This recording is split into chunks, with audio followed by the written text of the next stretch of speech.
السلام عليكم ورحمة الله وبركاته.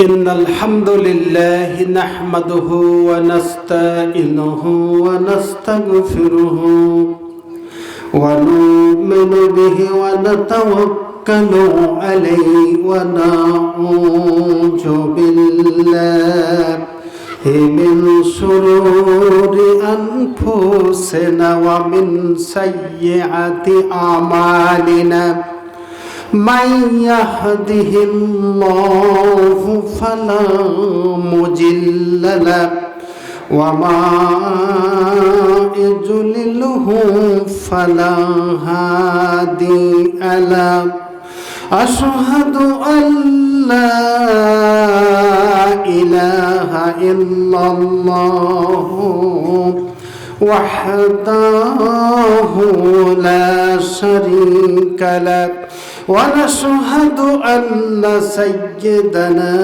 ونبينا ومولانا وسندنا محمدا عبده ورسوله الذي أرسله بالحق بشيرا ونذيرا وداعيا إلى الله بإذنه وسراجا منيرا فقد قال الله تعالى في الكلام المجيد والفرقانه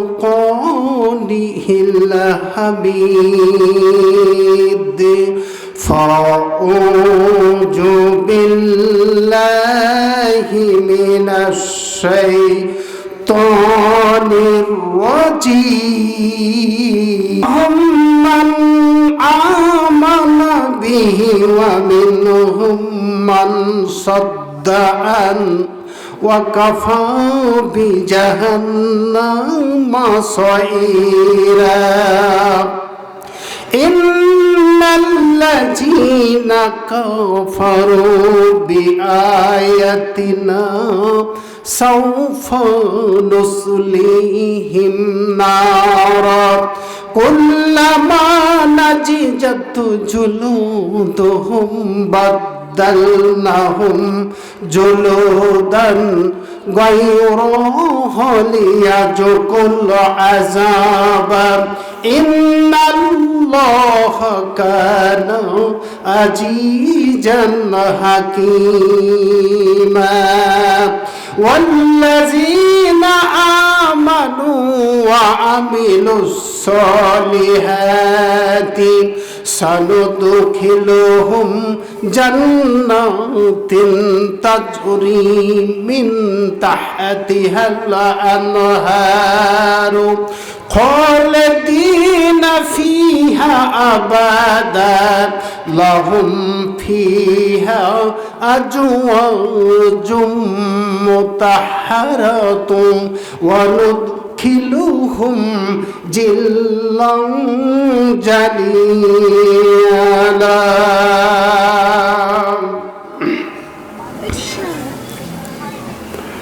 عن أبي هريرة رضي الله تعالى عنه أن رسول الله صلى الله عليه وسلم قال ينزل ربنا وتبارك وتعالى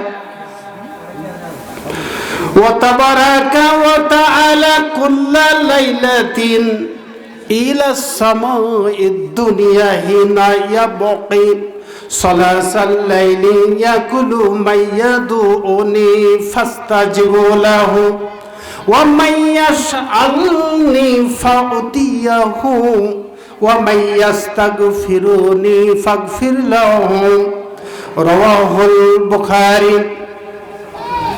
عن أبي هريرة رضي الله تعالى عنه أن النبي صلى الله عليه وسلم لا إله إلا ইল্লাল্লাহু ওয়াহদাহু লা শারীকা লাহু লাহুল মুলকু ওয়া লাহুল হামদু ওয়া হুয়া আলা কুল্লি শাইইন কাদির।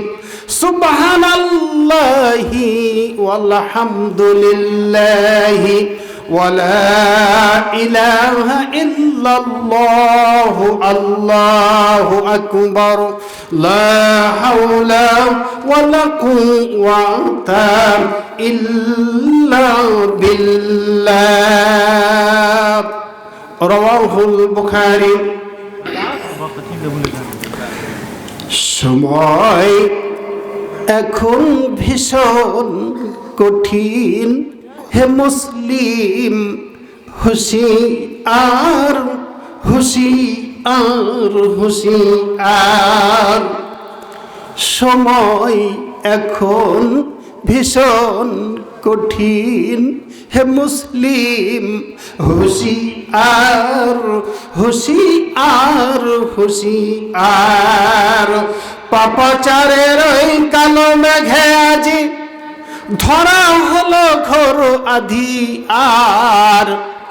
সময় এখন ভীষণ কঠিন, হে মুসলিম হুঁশিয়ার হুঁশিয়ার হুঁশিয়ার। তাকবীরের ওই বজ্র নিনাদে কাঁপাও বিশ্ব দুর্বিমান। তুমি তারিক খালিদ মোসা বীর আলী হায়দার। সময় এখন ভীষণ কঠিন, হে মুসলিম হুঁশিয়ার হুঁশিয়ার হুঁশিয়ার। লিল্লাহে তাকবীর লিল্লাহে তাকবীর।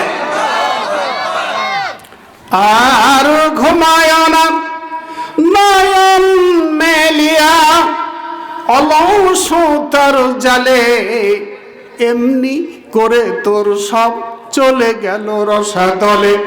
অলস্য জড়তা করি পরিহার অলস্য জড়তা করি পরিহার। জাগো দেখি একবার, সময় এখন ভীষণ কঠিন, হে মুসলিম হুঁশিয়ার হুঁশিয়ার হুঁশিয়ার। নারায়ে তাকবীর। আরো জোরে বলতে হবে, নারায়ে তাকবীর। তাকবীর হচ্ছে না, তাকবীরটা আরো জোরে দিতে হবে। আল্লাহু আকবার বলতে সমস্যারে বললে সমস্যা কোথায়? সমস্যা সেটা তো আল্লাহ সবচাইতে বেশি খুশি হয়। আল্লাহ মহান এ কথা বললে আল্লাহ তো খুশি।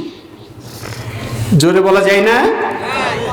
আপনারা এক কাজ করবেন, পায়ের আঙ্গুলগুলো থেকে শুরু করে দেহের যত শক্তি আছে, হাতের আঙ্গুল গোলনের যত শক্তি আছে, সমস্ত শক্তিগুলোকে কণ্ঠনালীর কাছে নিয়ে আসেন। নিয়ে এসে তাকবীর দিতে হবে। কি রাজি আছেন? তবে একটা বিষয় খেয়াল রাখবেন, যাতে করে জান না বের হয়, জান যাতে না বের হয়ে যায়, এটা ঠিক রেখে তাকবীর দিতে হবে। নারায়ে তাকবীর নারায়ে তাকবীর।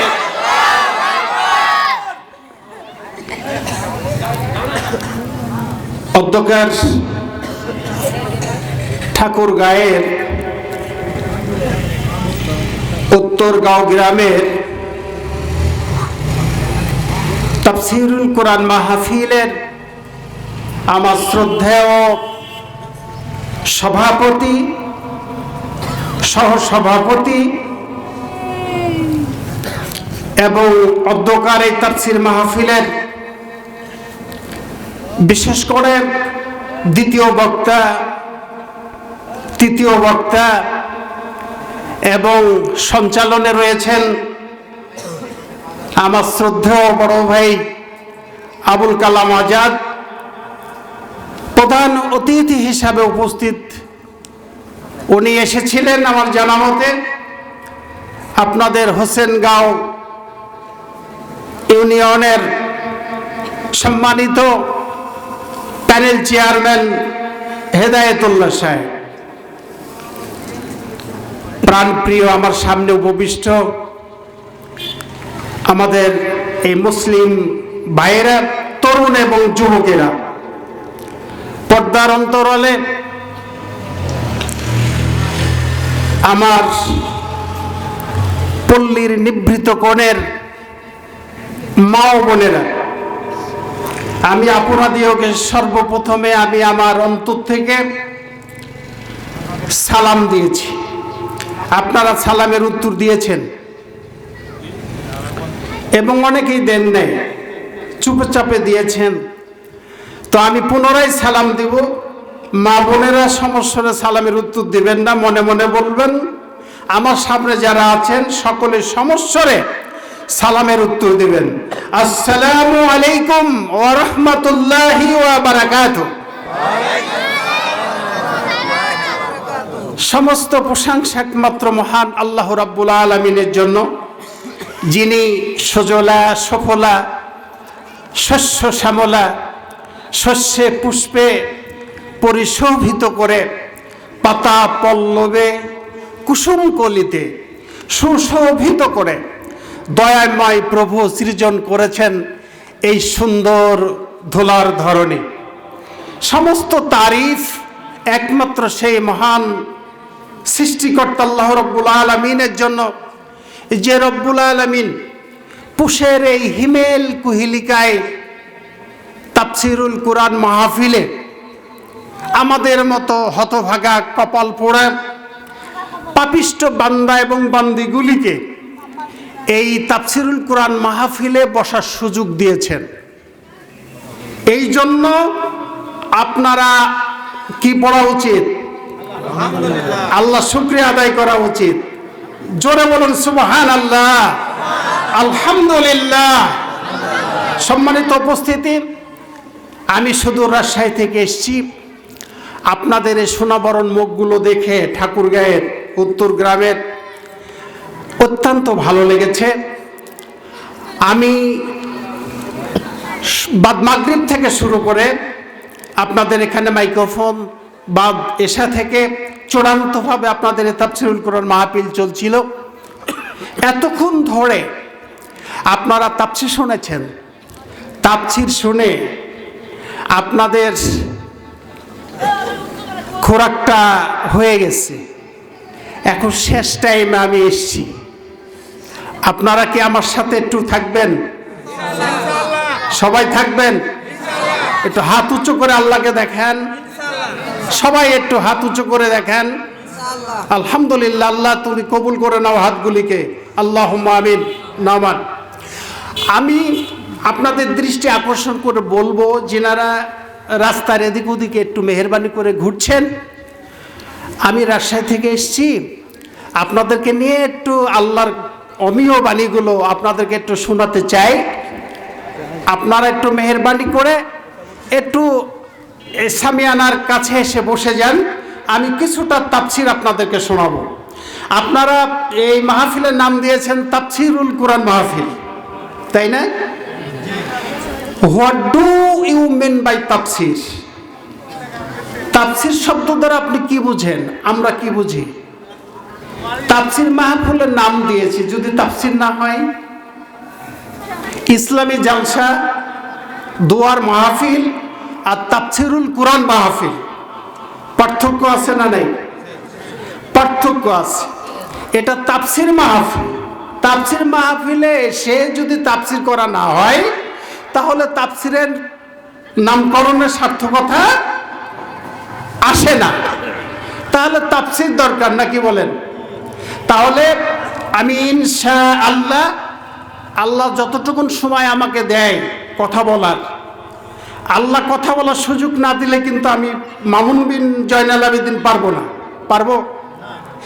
আপনাদেরকে যদি শোনার তৌফিক আল্লাহ না দেন, পর্দার আড়ালের মা বোনেরা যিনারা এসেছেন তিনাদেরকে যদি আল্লাহ শোনার সময় না দেন, শুনতে পাবেন? পাবেন না। তাহলে আমরা শুনতে পাচ্ছি নাকি বলেন? এটার জন্য একবার আলহামদুলিল্লাহ বলেন। আপনারা সবাই হাত উঁচু করে দেখিয়েছেন। আমার তো ভয় হচ্ছে যে আপনারা এটা ওয়াদা করে ফেলেছেন, তাই না? অঙ্গীকার করেছেন, অঙ্গীকার করেননি? এটা আমার ভয় হচ্ছে। আপনাদের ভয় হচ্ছে কিনা আমি জানি না, আমার ভয় হচ্ছে যে আপনারা হাত উত্তোলন করেছেন। তো শেষ পর্যন্ত আমার সাথে থাকবেন ইনশাআল্লাহ, নাকি? আন আবি হুরায়রা রাদিয়াল্লাহু তাআলা আন قال قال رسول الله صلى الله عليه وسلم আয়াতুল মুনাফিকিনা সালাসুন ইজা হাদাসা কাযাবা ওয়া ইজা ওয়াদা খলাফা ওয়া ইজা উতুমিনা খানা। আবু হুরায়রা রাদিয়াল্লাহু তাআলা আনহু হতে বর্ণিত, তিনি বলেন আল্লাহ রাসূল বলেছেন মুনাফিকের চিহ্ন হলো তিনটা। কয়টা? তিনটা। আমি ভয় করছি যে আপনারা যাতে করে মুনাফিক না হয়ে যান, এখান থেকে সওয়াব হাসিল করতে এসে যদি আপনারা মুনাফিকের খাতায় নাম লিখিয়ে চলে যান তাহলে তো গুনাহ হলো, নাকি বলেন? জান্নাত হারাম হয়ে যাবে। তো আমি ভয় পাচ্ছি যে ইজা হাদাসা কাযাবা ওয়া ইজা ওয়াদা খলাফা ওয়া ইজা আউতুমিনা খানা। যারা মুনাফিক মানুষ, কথা বললেই সে মিথ্যা কথা বলে। কথা ঠিক না ঠিক? কথা যখন সে বলে তখন মিথ্যা কথা বলে। ওয়াইজা ওয়াদা খালাফা, ওয়াদা করলে ওয়াদা ভেঙে ফেলে, ওয়াদা ধরে রাখতে পারে না, ভেঙে যায়। ওয়াইজা উতুমিনা খানা, তার কাছে কোনো আমানত রাখলে আমানতের খেয়ানত করে। এই তিনটা আমল যার মধ্যে থাকবে, রাসূল কি বলছেন? সে মুনাফিক। কথা ঠিক আছে না? সে মুনাফিক। তো ধীর স্থির ভাবে ওয়াজ শুনেন, আমি একটু তাফসীর করব অল্প সময়। আপনারা বেশি পাড়াপাড়ি করবেন না, শুনতে চাইলেও আমি দিতে পারবো না। আমি অল্প সময় আপনাদের কাছে তাফসীর নিয়ে আসব। তো আমি একটু একটা ইংরেজি চুলক শোনেন। Islam was the new force or idea which awoke up the Arab and filled them with self-confidence and energy. This was a religion started in the Prophet Hazrat Muhammad Sallallahu Alaihi Wasallam, who was born in Mecca in 570. He was in no hurry to start this religion. ইসলাম আরববাসীগণের মধ্যে এক নতুন শক্তি এবং ধারণা নিয়ে জাগিয়া উঠিল এবং নতুনভাবে আত্মবিশ্বাস ও উদ্যম পরিপূর্ণ হইল। ইহা এমন একটা শক্তি, ইহা এমন একটি ধর্ম যা হযরত মুহাম্মদ সাল্লাল্লাহু আলাইহি ওয়াসাল্লাম কর্তৃক প্রচার শুরু হয়। তিনি 570 খ্রিস্টাব্দে মক্কা নগরীতে জন্মগ্রহণ করেন। তিনি এই ধর্ম প্রচারে কোনরূপ তাড়াহুড়া করেন না, ধীর স্থিরভাবে এই ধর্ম প্রচার করেছেন। আমিও আপনাদের শুধু রাজশাহী থেকে এসেছি ঠাকুরগাঁয়ে, ধীর স্থিরভাবে কোরআনের তাফসীর একটু নিয়ে আসবো। আপনারাও ধীর গতিতে কোরআনের ওয়াজ শুনেন, নাকি? কথা ঠিক না ঠিক? কথা ঠিক। বন্ধুরা আমার আজকের আলোচনার বিষয় হবে অল্প সময়ে মৃত্যু যন্ত্রণা, পিতামাতার খেদমতে সন্তান। এই বিষয়ের উপর আপনাদের সামনে একটু আলোচনা রাখবো। আপনাদের সামনে কোরআনুল কারিমের আয়াত তেলাওয়াত করেছি সূরা আন-নাসা থেকে। সূরা আন-নিসার আয়াত সংখ্যা হলো 170। তন্মধ্যে থেকে আমি 55, 56 এবং 57 নম্বর আয়াতে কারিম আপনাদের সামনে তেলাওয়াত করেছি। আপনারা যেখানে তাফসিরুল কোরআন হচ্ছে আর আপনারা অনেক লোক আসেন না, এদিক ওদিক ঘোরাফেরা করছেন, একটু শুনেন কি অবস্থা হবে। এখানে আল্লাহ এবং তার রাসূলের আলোচনা হচ্ছে, তাফসীর হচ্ছে। আপনারা যে এদিক ওদিক ঘোরাফেরা করছেন, যেনারা দূরে আছেন এখন এসে একটু বসে যান আর চুপচাপ শুনবেন, তাহলে সওয়াবটা বেশি হবে।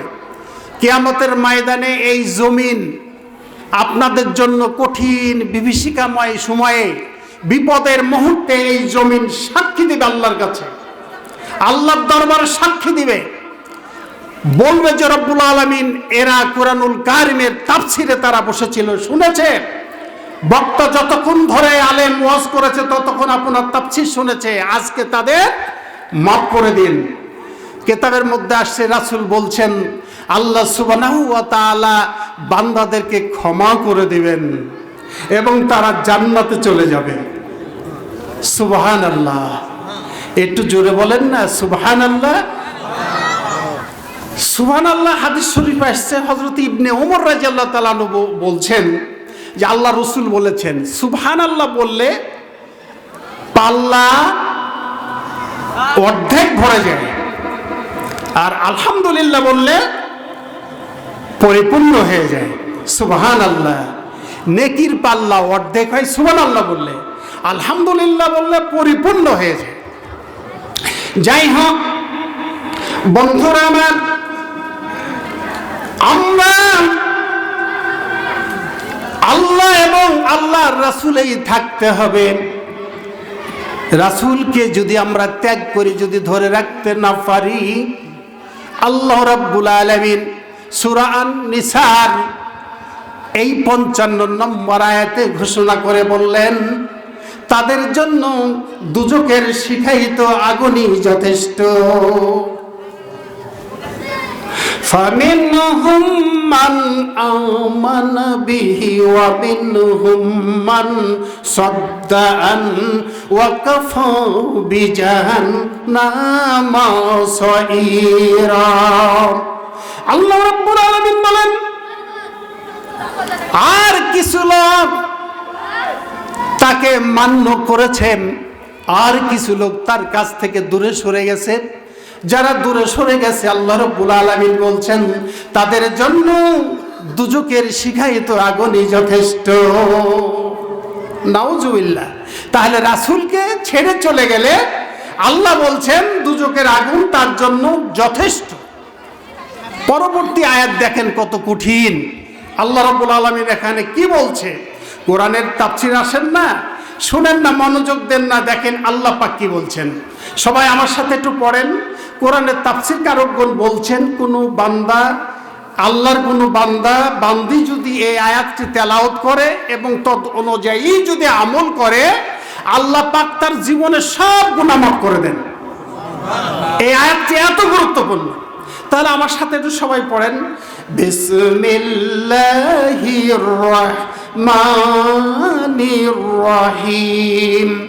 ইন্নাল্লাযীনা কাফারু বিআয়াতিনা সাওফা নুসলিহিম নারা কুল্লামা নাজিজাত জুলুদুহুম বাদদালনাহুম জুলুদান গায়রাহা লিয়াজুকুল আযাবা ইন্নাল্লাহা কানা আজিজান হাকীমা। আল্লাহ রাব্বুল আলামিন বলেন যারা আমার কোরআনুল কারীমকে যারা অস্বীকৃতি জানিয়েছে, যারা আমার কোরআনুল কারীমকে অস্বীকার করেছেন, অস্বীকার করে যারা কাফেরে পরিণত হয়েছেন, আল্লাহ রাব্বুল আলামিন বলেন কোরআনকে অবমাননা করার কারণে, আমার আয়াতকে অবমাননা করার কারণে যারা কাফের হয়ে গেছে, আমি আল্লাহ তাদেরকে তড়িৎ গতিতে জরুরি ভিত্তিতে তাদেরকে জাহান্নামের আগুনে নিক্ষিপ্ত করব। আল্লাহ রাব্বুল আলামিন বলেন জাহান্নামের আগুনের মধ্যে যখন এই কাফেররা পড়ে যাবে, আগুনের মধ্যে কাফেররা যখন পড়ে যাবে, পড়ে যাওয়ার পর কি হবে? গায়ের চামড়াগুলি ঝলসে যাবে, গোশতগুলি খসে খসে পড়তে থাকবে, রক্ত পুঁজ হয়ে যাবে, গলে গলে রক্ত পুঁজগুলি ঝরঝর করে পড়তে থাকবে, চামড়াগুলি সব পুড়ে যাবে। আর ওই অবস্থায় তখন তারা কাঁদতে থাকবে, হাউমাউ হাউমাউ করে কাঁদতে থাকবেন। বন্ধুরা আমার উত্তর দেন তো, পৃথিবীতে আমরা কতদিন থাকি, বেঁচে থাকবো? কয় বছর? 50 বছর, 60 বছর, 70 বছর, 80 বছর, 90 বছর। আবার হঠাৎ 12 বছরও মানুষ পড়ে মরে যায়, 20 বছরও পড়ে মরে যায়, পড়ে না? আল্লাহ রাব্বুল আলামিন বলছেন জান্নাতে, নহর বিশিষ্ট জান্নাতে তোমরা থাকবে। কতদিন থাকবে? আল্লাহ পাক বলছেন অনন্তকাল ধরে তোমরা থাকবে, সেখান থেকে কোনো ট্রান্সফার হওয়ার সম্ভাবনা নাই। আবার জোরে বলেন সুবহানাল্লাহ। তাহলে এরকম একটা জান্নাতে থাকবেন। আল্লাহ রাব্বুল আলামিন আরো বলছেন শুধু কি তারা জান্নাতেই থাকবে, এরপর কি হবে? আল্লাহ বলছেন শুদ্ধ চারিণী, পরিষ্কার পরিচ্ছন্ন রমণীকুল আমি আল্লাহ তাদের জন্য দিব। সুবহানাল্লাহ। আর তাদের জন্য ছায়া ঘন নিড়ে আমি আল্লাহ তাদেরকে দাখিল করাব। সুবহানাল্লাহ। তাহলে দেখেন ঈমান আনা, সৎ কাজ করা কত ভালো। তাহলে দেখছেন এরকম কাজ আমাদের করতে হবে। বন্ধুরা, যে কথাটি আমি আপনাদের সামনে বলতে চাই সেটা হচ্ছে এই, যে আমাদেরকে আসলে আল্লাহর পরিমাণ আনতে হবে, নাকি বলেন? আল্লাহর পরিমাণ আনতে হবে, রাসূলের প্রতি আমাদের ঈমান আনতে হবে। বন্ধুরা আমার, যদি জীবন চলেও যায় আল্লাহর প্রতি ঈমান ছাড়া যাবে না। কথা ঠিক না ঠিক? যেমন আপনার উসমান হাদির মতো, নাকি বলছেন? আবু সাইদের মতো পুরুষের দরকার, উসমান হাদির মতো পুরুষের দরকার। ন্যায়ের পক্ষে, অন্যায়ের বিরুদ্ধে ঝাঁপিয়ে পড়েছে তারা, ঝাঁপিয়ে পড়ে বাতিলকে উৎখাত করেছে। বাতিল এই দেশ থেকে, এই নতুন বাংলাদেশ থেকে বাতিল পলায়ন করেছে। বীরের বেশেই তো তারা যুদ্ধ করেছিল, নাকি বলেন? তারা কঠোর ছিল, আল্লাহর প্রতি ঈমান এনেছিল, আল্লাহ রাসূলের প্রতি ঈমান এনেছিল। তারা প্রকাশ করে দেখিয়ে দিয়েছে সারা পৃথিবীকে, আমরা মরেও যদি যাই ন্যায়ের পক্ষে থাকবো, মিথ্যাকে বাতিলকে প্রশ্রয় দেব না। লিল্লাহি তাকবীর, আওয়াজে লিল্লাহি তাকবীর। বন্ধুরা আমার, যাই হোক, এমনি করে আমাদেরকে হক পথে থাকতে হবে। হক পথে যদি মারা যান, আল্লাহ রাব্বুল আলামিন বলছেন আমার ওই বান্দা মরে যায় না, জীবিত থাকে। সুবহানাল্লাহ বলেন, আরো জোরে বলেন সুবহানাল্লাহ। ন্যায়ের পথে, হকের পথে যুদ্ধ করতে গিয়ে যদি আপনি মারা যান, আমার আল্লাহ বলছেন সে জীবিত। কথা ঠিক না ঠিক? দলিল আছে কি নাই? কোরআন আছে, সূরা বাকারার আয়াত, ওয়ালা তাকুলু লিমান ইউকতালু ফি সাবিলিল্লাহি আমওয়াত বাল আহইয়াউ ওয়ালাকিন লা তাশউরুন।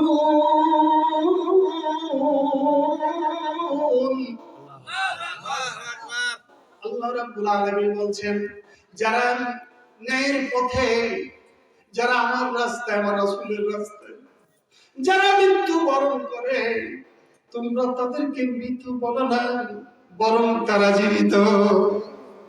সুবহানাল্লাহ, সুবহানাল্লাহ। এই জন্য আমরা বলি হাদি তুমি মরনি, তুমি বেঁচে আছো। কি কথা ঠিক না বেঠে? আবু সাইদ তুমি মারা যাওনি, তুমি বেঁচে আছো। উসমান হাদি তুমি মরনি, শহীদ হয়েছ তুমি এটাই জানি। উসমান হাদি তুমি মরনি, শহীদ হয়েছ তুমি এটাই জানি। রাজপথ কাঁপিয়েছ সারাটি বছর, বাতিল দেখে তোমার কাঁপে থর থর। রাজপথ কাঁপিয়েছ সারাটি বছর, বাতিল দেখে কাঁপে থর থর। তুমি তো হয়েছ মোদের চোখের মনি, উসমান হাদি তুমি মরনি, শহীদ হয়েছ তুমি এটাই জানি। লিল্লাহি তাকবীর, লিল্লাহি তাকবীর। আমার বন্ধুরা, কবি বলছেন দাও ফের তাকবীর, দাও ফেরো তাকবীর। আল্লাহ ছাড়া কারো কাছে কবো নতুন হে মমশির, দাও ফেরো তাকবীর, দাও ফেরো তাকবীর, দাও ফেরো তাকবীর। আল্লাহ ছাড়া কারো কাছে কবো নতুন হে মমশির, দাও ফেরো তাকবীর।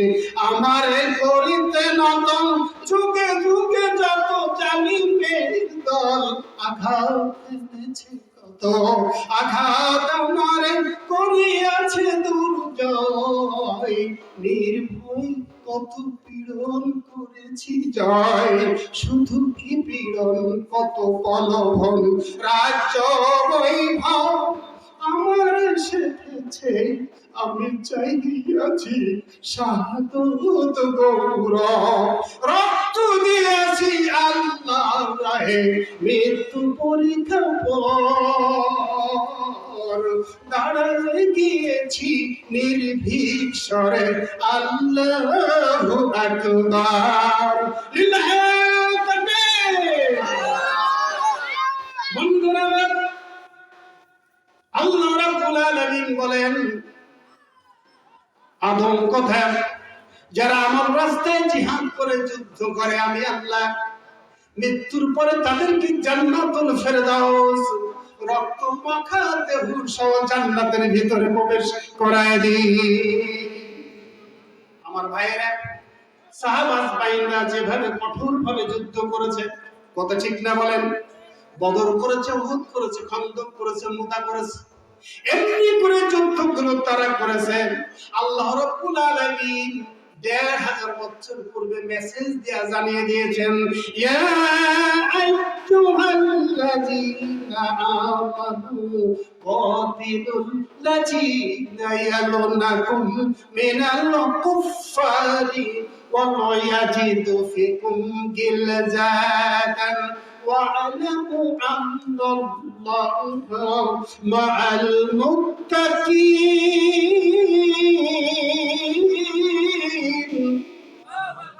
আল্লাহ রাব্বুল আলামিন বলছেন, দেখেন প্র্যাকটিক্যাল বাস্তব কথাগুলো আপনাদের জানিয়ে দিচ্ছি। আল্লাহ রাব্বুল আলামিন বলছেন, হে দুনিয়ার বিশ্বাসীরা, ঈমানদারেরা, তোমরা তোমাদের নিকটবর্তী কাফেরের সাথে যুদ্ধ চালিয়ে যাও। এটা কে বলছে? আল্লাহ বলছে কোরআনুল কারিমে।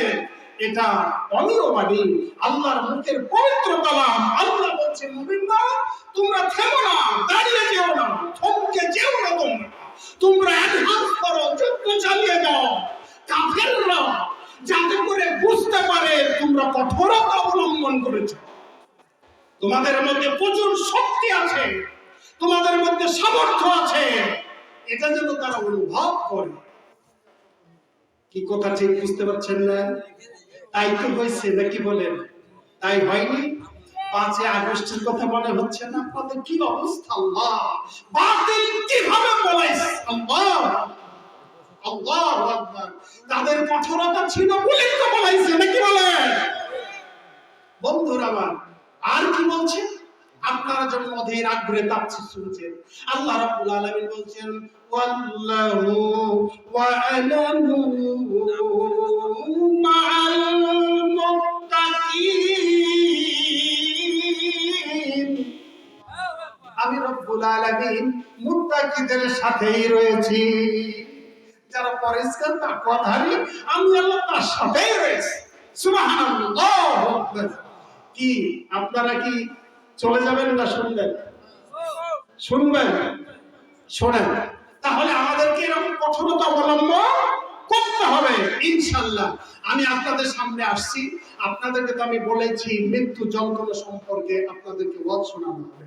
বন্ধুরা আবার আল্লাহ রাব্বুল আলামিন আরেকটি কথা সেটা বলতেছি, সেটা হচ্ছে একটু দেখুন, সূরা কফ নামে একটি সূরা আছে, না আছে না? আছে। সূরা কফের ১৯ নম্বর আয়াতের দিকে দেখেন। যেহেতু সময় কম এবং অত্যন্ত তীব্র ঠান্ডা পড়তেছে, আপনারা শুনতেছেন, এই জন্য আমি সংক্ষিপ্ত আকারে তাফসীরগুলোকে গুছাই নিয়ে আসতেছি। বন্ধুরা আমার, এটা এনে ইনশাআল্লাহ আমি ওয়াজ সমাপ্তির দিকে যাব। তো তো আল্লাহ রাব্বুল আলামিন সূরা কাফের 19 নম্বর আয়াত, কত নম্বর আয়াত? 19 নম্বর আয়াত। আল্লাহ রাব্বুল আলামিন কি বলছেন দেখছেন, ওয়াজাআত সাকরাতুল মাউতি বিল হাক্কি জালিকা মা কুনতা মিনহু তাহিন।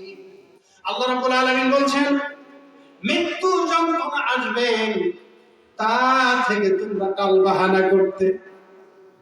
মৃত্যু যন্ত্রণা হবে, মৃত্যু যন্ত্রণা আসবে, তোমরা জানার পরও তোমরা না জানার ভান করতে, টাল বাহানা করতে। আল্লাহ পাক এইটা করতেছে, এইটা বলতেছে।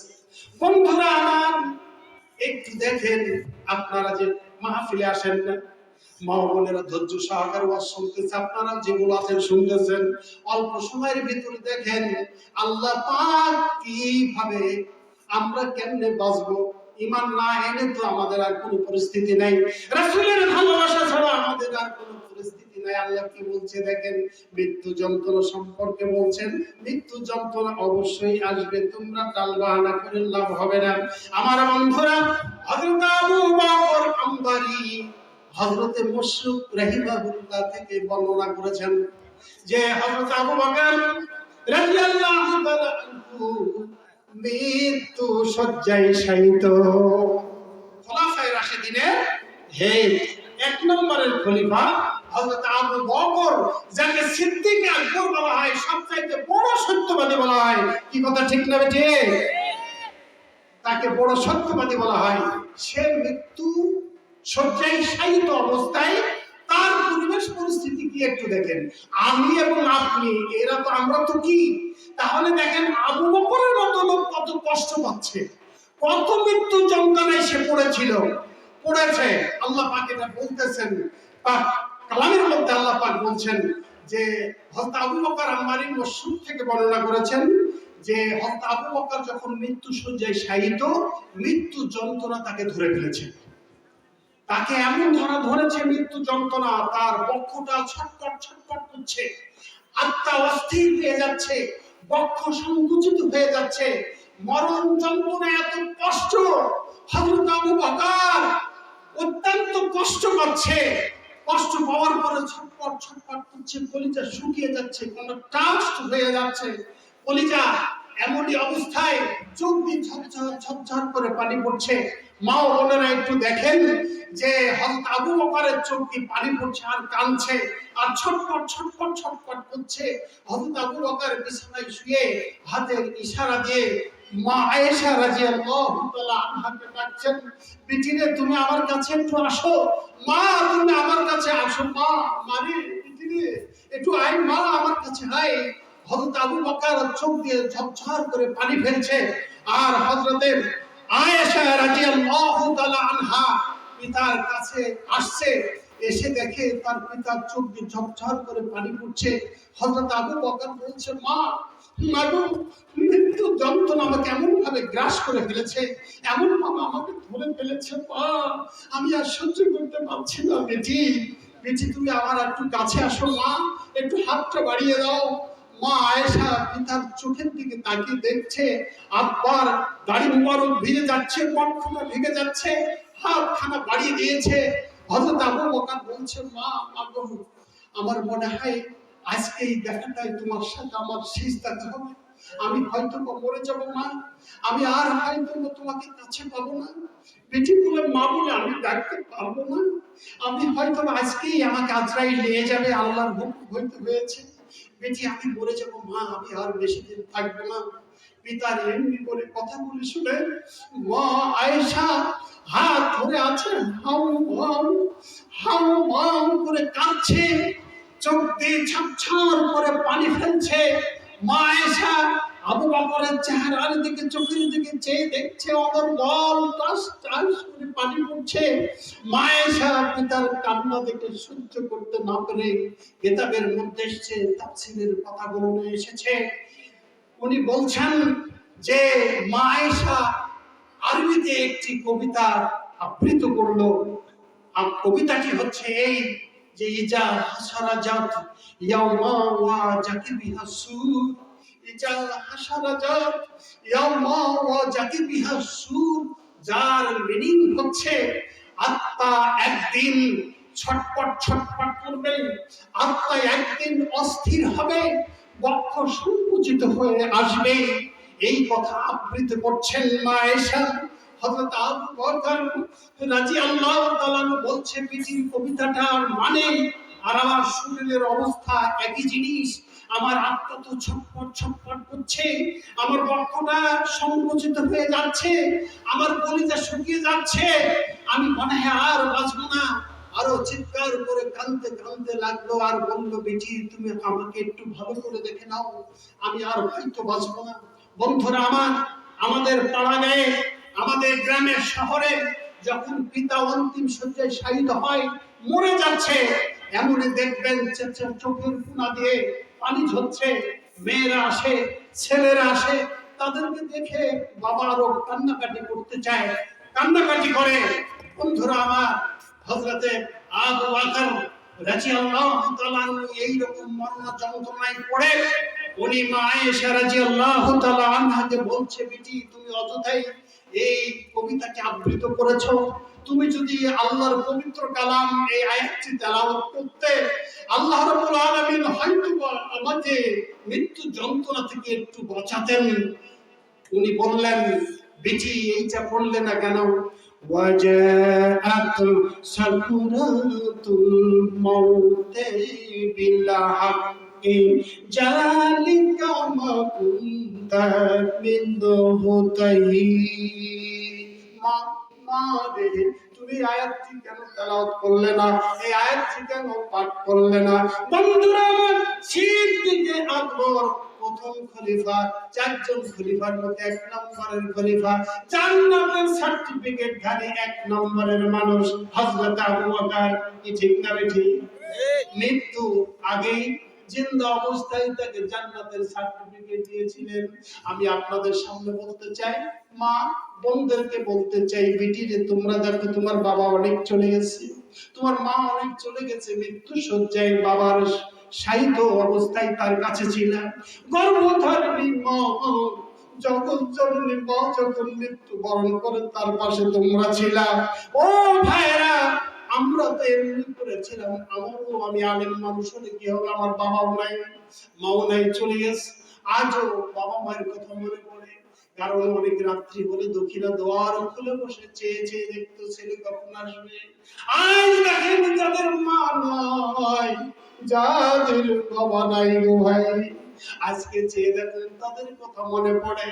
আজকে যদি বাসায় থাকতো, এই উত্তর গাঁও গ্রামে তাফসীর শুনতে গেছে আমার ছোট ছেলে, মেজো ছেলে, আমার বড় ছেলে গেছে, আমার মেয়েটি গেছে বোরখা পরিধান করে তাফসীর শুনতে, এখনো আসে না কেন? রাত্রি 12টা বেজে গেছে, 11:30টা বেজে গেছে, বেটি আমার আসে না কেন? বেটা আমার আসে না কেন? আর কতক্ষণ বসে থাকবো? মা ঘুমাই না, দরজার খুলে সন্তানের জন্য বসে থাকে। ও ভাইরা আমার, সোনামণিরা, এমনি করে তো আপনার আমার মা এইভাবে চলে গেছে। বন্ধুরা, সবাইকে যেতে হবে। আমরা যারা তাফসীর শুনছি, আমরাও কখন চলে যাব, বিদায় নেব। যে কথাটি বলতে চাচ্ছিলাম, যতদিন বেঁচে থাকবেন ঈমানের উপরে বেঁচে থাকেন, কথা ঠিক না বেঠিক? ঈমানের উপরে বেঁচে থাকেন আমার বন্ধুরা, আমার ভাইরা। আপনারা জানেন আল্লাহ রাব্বুল আলামিন যাকে নবী রাসূল মনোনীত করেছিলেন, তার মৃত্যু শয্যায় কি অবস্থা হয়েছে একটু দেখেন। এই কথাটি বলে ইনশাআল্লাহ তাফসীরের শেষের দিকে চলে যাব। একটু কি দেখেন, এইবারে রাসূল সাল্লাল্লাহু আলাইহি সাল্লাম আবু বকরের মতো মৃত্যু শয্যায় শায়িত হয়ে গেছেন, মারা যাবেন। এমনি টাইমে বারবার কাঁদে নবীজি, বারবার কাঁদে। রাসূল আমার ফুপিয়ে ফুপিয়ে কাঁদে। ফাতিমাকে ডেকে বলে, মা ফাতিমা রে, আয় রে বিটি, আয় আমার কাছে, আয় রে মা, তুই আয়। মা, আমি মনে হয় আর বেশি বাঁচবো না রে বিটি, কেমন যেন হচ্ছে। বিটি রে, আমার আত্মাটা ছটফট করছে, মা মৃত্যু যন্ত্রণা আমাকে ঘিরে ফেলেছে, আমাকে ধরে ফেলেছে। মা, মা তুই একটু আয় রে মা আমার কাছে। মা, আমি যে দেখতে পাচ্ছি না, আমি যে তোরে দেখতে পেলাম, আমার পরিচয় নয়নের মনে ইমাম হাসান এবং হুসাইন কোথায় গেছে রে মা, একটু ডেকে নিয়ে আয় বাবা। শেষ বেলায় মরণের টাইমে হুসাইনকে একটু দেখে যায়, একটু নানা ভাইয়ের কপালে চুমু দিয়ে যায়। বিটি বিটি রে, আমার হুসাইনের ডাক দে, আমার হুসাইন কোথায় আছে? বাবার এমনি কান্না কাটি সহ্য করতে না ফেলে মা ফাতেমা হাউমাউ করে কেঁদে ফেলে বাবার লক্ষ্যের উপরে মাথা রেখে বলতে চাও, আব্বা আপনি কি এই মুহূর্তে চলে যাবেন? বিদায় ঘন্টা কি আপনার এখনই বেঁচে যাবে? আখেরে জামানার পয়গম্বর নবী মুহাম্মদ রাসূলুল্লাহ সাল্লাল্লাহু আলাইহি ওয়াসাল্লাম বলছেন, বিটিরে হয়তো আমি আজকেই চলে যাব, আমি মরে যাব, একটু হুসাইনকে ডাক দে, বিটি একটু হুসাইনকে ডাক দে। মা ফাতিমা কাঁদতে কাঁদতে মসজিদের নববীর একটু পাশে গিয়ে দাঁড়ায়, দেখছেন কতগুলো বালক এর সাথে হুসাইন খেলাধুলা করছে, চিৎকার করে ডাকছে, ওরে হুসাইন, ওরে হাসান, আয় আয় আয়, তোর নানা বুঝি আর বেঁচে নাই, আয় তোর নানা বুঝি মারা যাবে রে হুসাইন, আয় বেটা আয়, তোর নানা ডাকে, তোর নানা এক নজর তোকে দেখবে রে ভাই, বাবা তুমি একটু আসো। হোসেন মায়ের ডাক শুনে, অন্য ফাটার ডাক শুনে দৌড়াইতে দৌড়াইতে এসে বলছে, আম্মু কি হয়েছে নানা? নানা কোথায় চলে যাবে? তুমি কি বললা? বলে হুসেন তোমার নানা পড়ে গেছে, বিছানায় শুয়ে আছে, কাঁদতেছে, তোমাকে দেখবে বলে নানা ভাই বলে ডাকতেছে। হুসাইন রাদিয়াল্লাহু তাআলা আনহু, হাসান রাদিয়াল্লাহু তাআলা আনহু, দুই ভাই ছুটে আসছে। ছুটে আসার পরে দেখে সামনের পাশে মা ফাতিমাও দাঁড়িয়ে গেলেন, নানা শুয়ে আছে। এইবারে কাছে ডেকে হুসাইনের গালে একটু চুমু খেয়ে বলতেছে, বাবারে ফাতিমা, তোমার বেটাকে আমি জীবনে কতই ভালোবেসেছি, তোমার বেটা আমার কাছে মিষ্টি ছিল, মরণের পরেও তোমার বেটা আমার কাছে মিষ্টি থাকবে। বেটি আমি চলে যাব, থাকবো না বেশি দিন। ও মা, তবে শুনে রাখো, আমি মৃত্যুর পর তোমার 6 মাস তোমার সময় দিয়ে গেলাম, জান্নাতে বেটি তোমার সাথে দেখা হবে। বলেন সুবহানাল্লাহ। আমার বন্ধুরা, কিতাবের মধ্যে আসছে আল্লাহ রাব্বুল আলামিন মৃত্যুর আগে বলেছেন, ইন্নাল মাউতে সাকরাত, মৃত্যু যন্ত্রণা বড় সাংঘাতিক, মৃত্যু যন্ত্রণা বড় সাংঘাতিক। আমার বন্ধুরা, আমার বাপ জানেরা, আমার মা বোনদের দৃষ্টি আকর্ষণ করে বলতে চাই, সুদূর রাজশাহী থেকে এসেছি আপনাদের একটু তাফসীর শোনানোর জন্য। তাফসীর শোনাচ্ছি। এখন আবু বকরের মতো এত কষ্ট পেল, আখেরি জামানার পয়গম্বর মৃত্যু যন্ত্রণা থেকে বাঁচতে পারেনি, উনি শেষ নিঃশ্বাস ত্যাগ করে চলে গেল। আমার ভাইয়েরা, তাহলে বলুন, আমিও চলে যাব, আপনিও চলে যাব, আপনার বাবা মা চলে গেছে, দাদা দাদি চলে গেছে, আমার ভাই জানেরা, একটা কথা আপনাদেরকে বলে যাই আমি, আমার সোনা ভাইরা, আমার বোনেরা, আপনারা একটা আমল করবেন, আল্লাহ রাব্বুল আলামিন আপনাদের প্রতি খুশি হয়ে যাবে। বলেন সুবহানাল্লাহ। এই আমলটি করবেন, আমলটি শিখায় দিচ্ছি আমি। হযরত আবু হুরায়রা রাদিয়াল্লাহু তাআলা আনহু হতে বর্ণিত হাদিস শরীফের ভিতরে বলেছেন, ও বান্দা বান্দিরা রে, এই উত্তর গাঁয়ের মানুষেরা শুধু এখানেই না, এই মানুষগুলিকে ডেকে বলে না, আল্লাহ রাব্বুল আলামিন বান্দা বান্দীদের জন্য রাত্রের 1/3 পৃথিবীর নিম্নতম আসমানে এসে হাজির হয়ে যায়।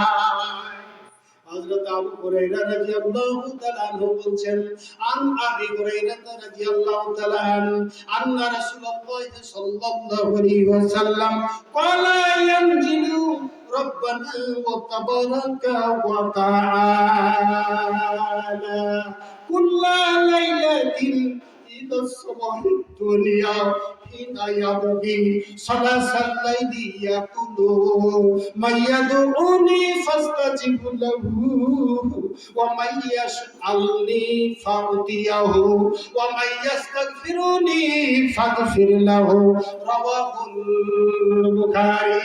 হযরত আবু হুরায়রা রাদিয়াল্লাহু তাআলা বলেন, আল্লাহ রাসূল বলেছেন, আল্লাহ রাব্বুল আলামিন বান্দার প্রতি, বান্দীদের প্রতি সন্তুষ্ট হইয়া রাত্রের এক তৃতীয়াংশে আর পৃথিবীর আসমানে, নিম্নতম আসমানে হাজির হয়ে যায়। আল্লাহ রাব্বুল আলামিন রহমতের গালি নিয়ে নিম্নতম আসমানে হাজির হয়ে যায়। আবু হুরায়রা বলছেন, রাসূল সাল্লাল্লাহু আলাইহি ওয়াসাল্লাম বলছেন, আল্লাহ ডেকে ডেকে বলে, কে আছো এখন এই গভীর রাত্রিতে আমাকে প্রাণ করে আমার কাছে দোয়া করবা, আমি তোমাদের দোয়া কবুল করব। আর আমার কাছে তোমরা কি কি চাও, কোনো অভাব অভিযোগ থাকলে আমার কাছে চাও, আমি রব্বুল আলামিন তোমাদের অভাব দূর করে দিয়া তোমাদের রিজিকের প্রাচুর্যের ব্যবস্থা করে দেব।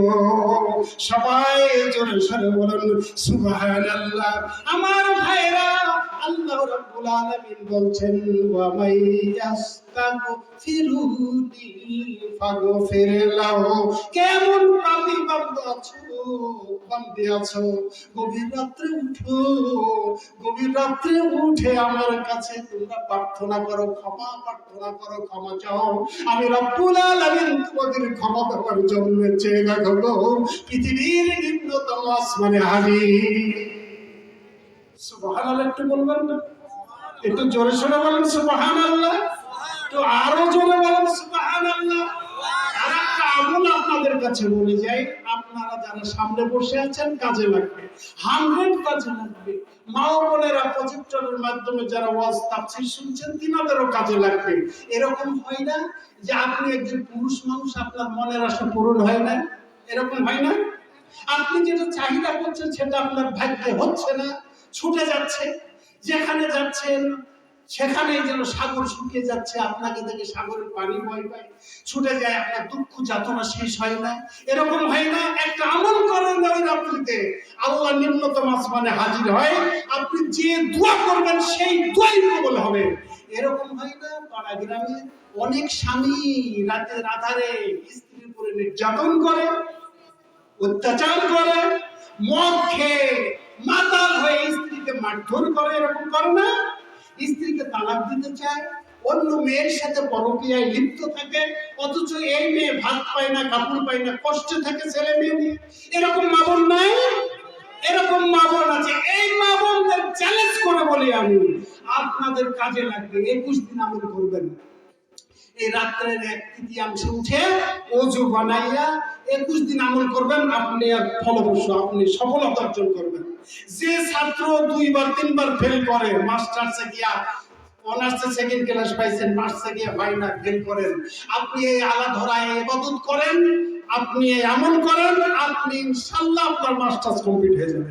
বলেন সুবহানাল্লাহ। যত বিপদ আছে আপনার দূর হয়ে যাবে, আপনার সাফল্য আল্লাহ এনে দিবেন। এই জন্য আবু হুরায়রা বলছেন, আল্লাহ রহমতের ডালিলে নিম্নতম আসমানে রাতের 3 ভাগের 1 ভাগে এসে আল্লাহকে ডাকতে থাকে, কে আছো আমার কাছে চাও, আমি আল্লাহ তোমাদের আশা পূরণ করে দেব। সেই দোয়াটি হচ্ছে এই, সেই দোয়াটি হচ্ছে এই।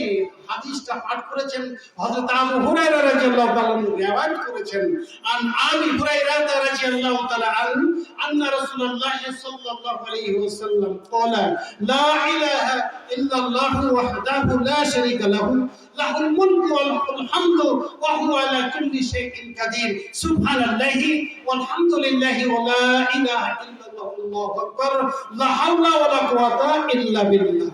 ইল্লা বিল্লাহিল আলিয়্যিল আযীম এটা বলবেন না, ইল্লা বিল্লাহ পর্যন্ত বলবেন।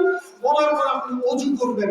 রাসূল সাল্লাল্লাহু আলাইহি ওয়াসাল্লাম এই হাদিস সম্পর্কে বলছেন যে ওই রাতে ওযু করে সে ওই বিছানায় গিয়ে জায়নামাজ পড়ে যদি 2 রাকাত নামাজ আদায় করে, সারা জীবন নামাজ পড়েছে, গ্যারান্টি নাই কবুল হয়েছে কিনা। আমি রাসূল বলছি, যার হাতে আমার প্রাণ, আল্লাহর কসম করে বলি ওই 2 রাকাত নামাজ কবুল হবে। তারপরে সে যা চাইবে আল্লাহ রাব্বুল আলামিন তাকে তাই দিবে। বলেন সুবহানাল্লাহ, আরো জোরে বলেন সুবহানাল্লাহ। বন্ধুরা, তাহলে আমি আপনাদের সামনে এতদিন ধরে তাফসীর শুনছেন, এই আমলগুলি করবেন। আমার ওয়াজের পরে যদি কেউ এই দোয়াটি লিখে নিতে চান, ইনশাআল্লাহ আমি আছি, আপনাদের লিখে দেবো। মা বোনেরা কাজে লাগাবেন। তবে একটা কথা আপনাদেরকে আমি বলতে চাই, এটা তাফসীরুল কুরআন মাহফিল, আপনারা এসেছেন, আমি দোয়া করে দিই নাকি না? চলবে? চলবে? একটু হাত উঁচু করে দেখেন, একটু হাত উঁচু করে দেখেন সবাই। আল্লাহু আকবার। আল্লাহ, ইয়া আল্লাহ, হাত দোকানকে তুমি কবুল করে নাও আল্লাহ। সবাই বলেন আল্লাহুম্মা আমিন। বন্ধুরা আমার, আমি আপনাদেরকে একটা উপকারের কথা বলে যাই, একটা উপকারের কথা বলে যাই, সেটা আপনাদের উপকার আসবে। সেটা হচ্ছে, আপনাদের এই গ্রামে এমন কি আছে কিনা আমি জানি না, আমাদের রাজশাহীতে শিক্ষানগর থেকে শুরু করে আমাদের বিভিন্ন থানাগুলো আমরা বহু জায়গাতে যাই, আমরা দেখি তারা মদ্যপান করে, মদ্যপান করে। আরানের রেল স্টেশনের সংলগ্নে 65টা মদের ভাটি ছিল। কয়টা? 65টা মদের ভাটি ছিল। তারা মদ খেত, মদ খেয়ে পাগলামি করত, শরীরের সমস্ত কাপড় খুলে ফেলত, পরনে প্যান্ট বলেন লুঙ্গি বলেন খুলে ফেলত, উলঙ্গ হয়ে যেত, শার্টে শুয়ে থাকত। লোক সব জমায়েত হয়েছে, এমন কেন বলে মদ খেয়েছে তাই এমনটি হয়েছে। হঠাৎ করে একজনে ডেকে বলছে, এই শুনেন, ওর মজা দেখবেন। বলে কি গো, কি মজা? বলে যে মজা দেখেনি, ওকে বলেন কানের কাছে র্যাব চলে এসছে, একটু বলেন। তো বেচারা গিয়ে বলছে যে র্যাব এসছে, র্যাবের গাড়ি আসছে, র্যাবের গাড়ি আসছে। আর আপনাকে কি বলবো, কাপড় চুপড় ফেলে উলঙ্গ হয়ে দৌড়। র্যাবে ধরবে, পলায়ন করতে হবে কেন? অথচ মদ খেয়ে মাতলামি করছে, উলঙ্গ হয়ে পড়ে আছে। আমাদের দেশে আর একটা কাজ করে, আমাদের দেশে দেখেন, রাস্তাতে যাচ্ছি, জঙ্গল থেকে বের হচ্ছে, বের হওয়ার পরে ছেলে, এটা কি ডলো? তো বলছে, হুজুর আপনি এটা বুঝবেন না, আপনি যান, আপনি এটা বুঝবেন না। বলে যে এমনি ডলতেছে। বলছে হুজুর, এই ছেলে মিথ্যা কথা বলো না, কি বলো বলো বলো। বলছে হুজুর সুখ না। আরে সুখ না কি? বলে হুজুর বুঝেন না সুখ না কি? আপনি তো বললেন। চিত্র বলো। হুজুর গাঁজা।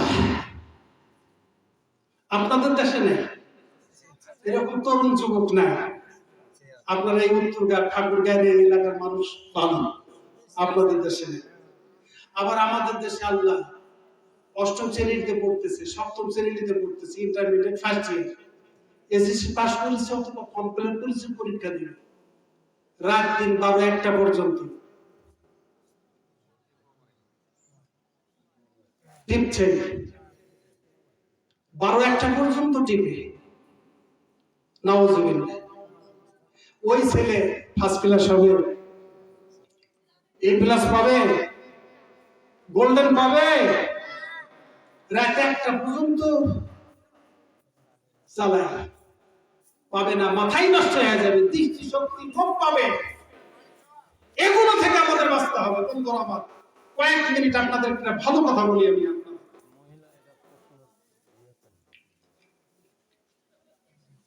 মহিলা মানুষ ঈদের নামাজ বাড়িতে পড়বে না মসজিদে পড়বে? আচ্ছা বেবি নাজমুল, আচ্ছা আপনি ঈদের নামাজ, আল্লাহ রাসূল মহিলাদেরকে অনেক সময় ঈদ মাঠে ডেকেছেন, দোয়া করার জন্য ঈদ মাঠে ডেকেছেন। আর মসজিদে হাদিস এসেছে, কোনো মেয়ে যদি ইচ্ছা করে মসজিদে সালাত আদায় করতে যেতে পারবে, তার স্বামী তাকে বারণ করতে পারবে না। তারপরে উত্তম হচ্ছে গৃহে নামাজ আদায় করা মহিলাদের জন্য। আপনি মসজিদে যেতে পারবেন, হাদিস এসেছে, স্বামী বারণ করতে পারবেন না, এটা আপনি যেতে পারবেন। তো যাই হোক, যে কথাটি বলতে চাচ্ছি, আমাদের তরুণ সমাজকে বাঁচাতে হবে, নাকি বলেন? আপনার ছেলে আছে না? কার কার ছেলে আছে একটা হাত উঁচু করে দেখান তো। আপনি ভ্যান চালান, মাঠে কাজ করেন, আপত্তি নাই, আপনার ছেলেকে অনার্স মাস্টার্স পাস করাতে হবে। কি কথা ঠিক না? তাহলে টিপা টিপি বাদ দেওয়া হবে। মদ গাঁজা বিড়ি 7-এ পড়ে 5-এ পড়ে বিড়ি টানছে টানছে, আমাদের দিকে এমন বিড়ি টানে বলে যে মুঠাটা থাকে না, ওই মুঠাটা পর্যন্ত টানে, বলে যে কি করে কি ব্যাপার, তুমি যে হুজুর মুঠাটা যে ফেলে দিব ওখানেই শান্তি, বলে যে সুখটা নদী হলো সুখটা, এমন ভাবে দেখেন টানে টানছে, ধোয়া উঠছে মনে হচ্ছে হরিয়ানের মিল, হরিয়ান কিশোরের মিল ধোয়া বাড়াচ্ছে। এগুলো খারাপ বন্ধুরা আমার। এই শুনেন 2 মিনিট আপনারা বসেন, কাজ আছে এখানে, কথাটা তো তুলেছি দেখেন। আপনারা জানেন সিগারেটের মধ্যে কি থাকে? সিগারেটের মধ্যে মারাত্মক 3টা বিষাক্ত পদার্থ থাকে। একটার নাম শুনেন, এই দেখেন ভাই একটু বসেন প্লিজ, একটু বসেন। একটা হচ্ছে এলডিহাইডিস। সিগারেটের ধূমে 3টা বিষাক্ত পদার্থ থাকে, তার মধ্যে একটির নাম হচ্ছে এলডিহাইডিস, আর একটার নাম হচ্ছে অ্যাক্রিলালডিহিড, আর একটা হচ্ছে অ্যাক্রোলিন। এই 3টা মারাত্মক ভয়ানক উত্তেজক পদার্থ। আমেরিকার মধ্যে একটা ইয়েল বিশ্ববিদ্যালয় আছে, ইয়েল বিশ্ববিদ্যালয় আমেরিকাতে আছে।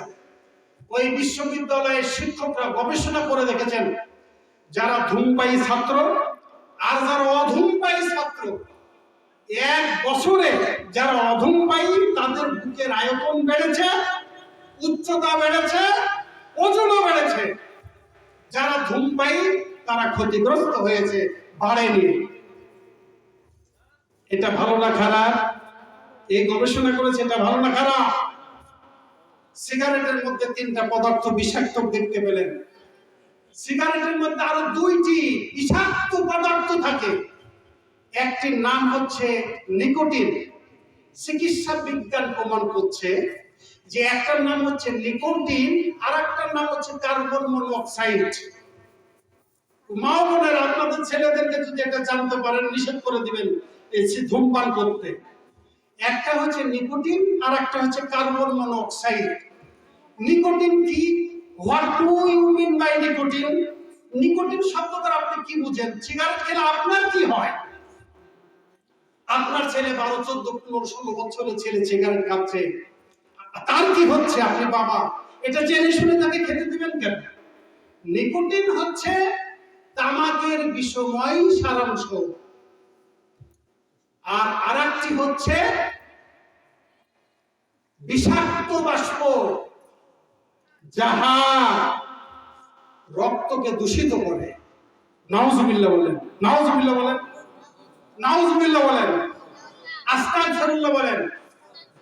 তাহলে নিকোটিন হচ্ছে তামাকের বিষময় সারাংশ, আর একটি হচ্ছে বিষাক্ত বাষ্প, যা রক্তকে দূষিত করে দেয়। রক্ত যদি আপনার দূষিত হয়, আপনি বাঁচবেন? আপনি বাঁচবেন? তাহলে আপনি জানেন সিগারেট বিড়ি আপনার দুশ্মনী করছে, আপনার শত্রুতা করছে, ব্রেনের মাঝে শত্রুতা করছে। আপনাকে এটা বর্জন করতে হবে। কি রাজি আছেন নাকি? 5টা লোক একটু হাত উঁচু করে দেখান তো, জীবন আর সিগারেট খাবো না। 5 জন লোক, আমি বেশি না, 5টা লোক। ঠাকুর গায়ের মানুষের মধ্যে এই এত লোকের ভিতরে 5টি লোক বলেন, 3টা 4টা পাইছে, আরেকটা এই যে আরো এরকম আরো 4-5টা হয়ে গেছে। আল্লাহু আকবার। আল্লাহ তুমি কবুল করো, আমার এই ভাইয়েরা আর সিগারেট ধূমপান করবে না। এখন আসুন, আমি আমার মনে হয় যারা হাত ছেড়েছেন তারা মনে হয় সিগারেটই খান, আর যারা খায় তারা ছাড়েইনি। তাহলে তো আমার সফলতা আসবে না, নাকি বলেন? এই তাফসীর মাহফিলে যদি হাত উঁচু করে দেখেন, আল্লাহর পক্ষ থেকে ফেরেশতারা ভিডিও করে কিয়ামতের দেখাবে, এরা হাত ছেড়েছে, সিগারেট ধূমপান করবে না, মদ খাবে না, আল্লাহ এদেরকে জান্নাতে দিয়ে দিবে। বলেন সুবহানাল্লাহ। বন্ধুরা আমার, আমরা পড়াশোনা করতে গিয়ে আমরা পড়েছি, দেখেন সিগারেট কি? Cigarette smoking is very dangerous. Cigarette ধূমপান অত্যন্ত বিপজ্জনক। কি কথা ঠিক আছে? বিকজ, কারণ কি বিপজ্জনক কেন? It may cause cancer, chronic bronchitis, and other fatal disease. Cigarette ধূমপান থেকে আপনার ক্রনিক ব্রনকাইটিস হয়। কেমন ব্রনকাইটিস? আল্লাহু আকবার। আসছে, ঠান্ডা বাতাস একটু লাগছে কি তার ঠিক নেই, লেপের তলে মাথা দিয়ে ঠুক ঠুক ঠুক ঠুক কাশে। আমার গ্রামে এক এলাকাতে এক বউ বলছে যে ওই বাঞ্চিতে ভাতি খাবে না, গন্ধে থাকা যায় না। আমাদের ওই এলাকার লোক একজন কইছে, মেয়ে কইছে যে ভাত খাওয়া যাবে না, এত গন্ধ, আমি মানা করি তাও শুনবে না, কাশে, খুব করে কাশে। এটা সিগারেটের ধূমের কাশ, এটা নট এসমা, এটা এসমা না, এটা কাশ, সিগারেট থেকে কাশ তৈরি হয়েছে, ক্রনিক আপনার এজমা হয়ে গেছে এটা। তাহলে এন এবং আদার অন্যান্য ফ্যাটাল মারাত্মক ডিজিজ রোগ দেখা দিতে পারে এই সিগারেট ধূমপান থেকে, কি বুঝলেন? তাহলে এই সিগারেট যারা হাত ছেড়েছেন তারা আজকে জয়লাভ করলেন, যারা হাত ছেড়েছেন তারা আজকে সফল, বলেন সুবহানাল্লাহ। আমার বন্ধুরা, আল্লাহ রাব্বুল আলামিন সূরা আল মাইদার 90 নম্বর আয়াতে বলে দিলেন, ইয়া আইয়ুহাল্লাযীনা আমানু ইন্নামাল খামরু ওয়াল মাইসির ওয়াল আযলামু ওয়াল আনসাবু ওয়াল আজলামু রিজসুম মিন আমালিশ শাইতান। আল্লাহ রাব্বুল আলামিন বলছেন, হে বিশ্বাসীগণেরা, তোমরা মদ, জুয়া, মূর্তি এবং তীর এগুলো সবই শয়তানি কাজ। সুতরাং তোমরা এর থেকে দূরে থাকো, তাহলে তোমরা সফলতা অর্জন করবে। এ কথা কার? এ কথা আল্লাহ, এই কথা আল্লাহ। তাহলে এটা আপনাদের সৎ আমলের কথা বললাম না, ভালো আমলের কথা বললাম না? টাকা বাঁচবে, শরীর ভালো থাকবে, কথা ঠিক না ঠিক? এক পোয়া দুধ স্বামী স্ত্রী ভাগ করে খান, দুইটা সবরি কলা স্ত্রীকে একটা দেন, আপনি একটা খান, একটা ডিম খান, অথবা স্ত্রীকে একটা ডিম বয়েল দেন, আপনি একটা খান, আপনার শরীরের রোগ ফেলবে না। বলেন সুবহানাল্লাহ। এগুলো আল্লাহ নিয়ামত, আপনি এগুলো খান আর ওগুলো বর্জন করুন। বন্ধুরা আমার, আর একটি আমল আপনাদের সামনে আমি বলতে চাই, আপনারা এই আমলটি করবেন। এটা হাত উঁচু করে দেখেন, এই আমলটা করে আমার ওয়াজ শেষ করে দেবেন ইনশাআল্লাহ। একটা আমল আপনারা করবেন, মা ও বোনেরা আপনারা সবাই ওয়াদা করেন যে আমলটা করব। এই আমলটাতে আপনার জীবনে কোনোদিন লোকসান হবে না, লস হবে না, আপনার লাভ হবে। বলেন সুবহানাল্লাহ। বন্ধুরা আমার, সূরা ফাতিরের 29 নম্বর আয়াতের ভিতরে আল্লাহ রাব্বুল আলামিন বলছেন, আমার বান্দী এবং বান্দারা যদি এই আমল করে, আমি রাব্বুল আলামিন ঘোষণা দিয়ে দিলাম তারা জীবনে তাদের ব্যবসাতে কোনোদিন লস হবে না।